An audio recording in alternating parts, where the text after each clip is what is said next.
If you've ever been to like an Italian deli, you will see those beautiful hoagie rolls. They're these absolutely massive foot-long type bread rolls that you see, not like the ones in Subway. That bread is absolutely crap. I'm going to show you how to make a version of that with some sesame seed crust, so a bit like the cheesesteak roll. So it's kind of like my hybrid version of those two rolls. We're going to add one or two things that you don't traditionally see in a lot of bread making rolls. So stay tuned. I'm going to show you exactly what that will be. Let's get baking. Start with 150 grams of water and 2 grams of active dry yeast. Mix that up and we're going to make a poolish once we have added 150 grams of bread flour. Basically, this is a pre-ferment, so it's really going to help with the gluten structure and the digestibility of this bread. Once you've got it all nicely mixed up, cover it and we're going to leave it for 3 to 4 hours on the counter. I let this one go about 3.5 hours. It should have a lovely yeasty bubbly aroma and you can see all the gluten structures in there. Pour in 72 grams of water in a bowl of a stand mixer, 15 grams of real maple syrup, that's the secret here, 11 grams of extra virgin olive oil, the good stuff, 9 grams of salt and 5 grams of sugar. Give that a little whiskey up in the bowl. Then add all of your poolish into this mixture. Trust me, it really helps the final product. And then we're going to need 225 grams of bread flour. Now put the hook attachment on, gently start to mix it at first so your flour doesn't go everywhere, and then let it run on medium for 8 minutes. Now don't just walk off like I'm doing here. Make sure you supervise it or else. Oof, caught that just in time. Right, now your dough wants to be a little bit kind of sticky once it's done. Should be nice, smooth and pliable.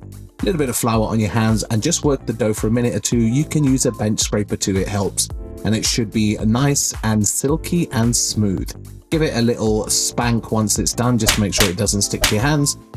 And a few squeezes, and you want it to spring back slightly, so not loads of gluten has been developed just yet. Get it into a ball, put it into an oiled bowl. I use the one that I mixed it all in. Coat both sides of my dough ball. I'm going to cover it and I'm going to let it proof at room temperature for about an hour. It's super hot today, so this dough is looking good, relaxed. It's not going to double in size too much, so we just want it to relax. Turn it out and measure your dough, then divide it by how many rolls you want. I want 3, so 210 grams each. I always do all my bread making like this pretty much. Once they're all portioned up, we need to degas it. So just start flattening it out with the palm of your hand.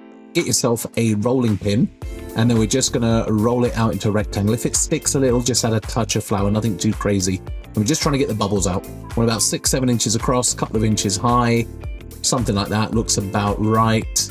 And then we're just gonna fold it up from the top into the middle, and then we're gonna fold the bottom into the middle. And that's going to give you that nice little kind of like seam there, which we want to seal tight. So we're just going to pinch that seam along as we go.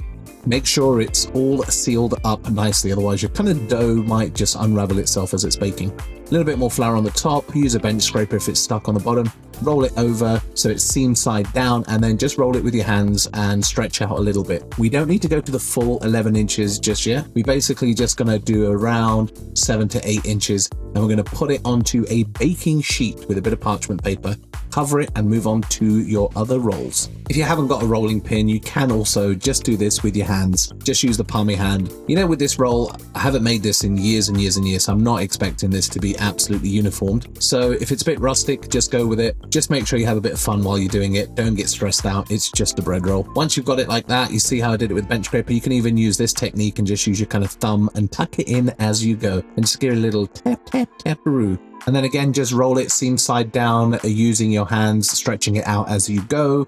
You don't want it too pointy like a baguette, so just tuck those kind of ends in. We're going to get this on the tray and we're going to work on the other ones as well. Cover as you go with your cloth. Now I've got all 3 of my rolls here, and I'm just going to completely do some unnecessary faff just to make myself feel better, because I think maybe I can straighten them a bit more. Cover and let them chill out for 30-40 minutes. I'm going to bake these in my oven on a baking steel. You don't need to do this step. You can just use a regular oven tray.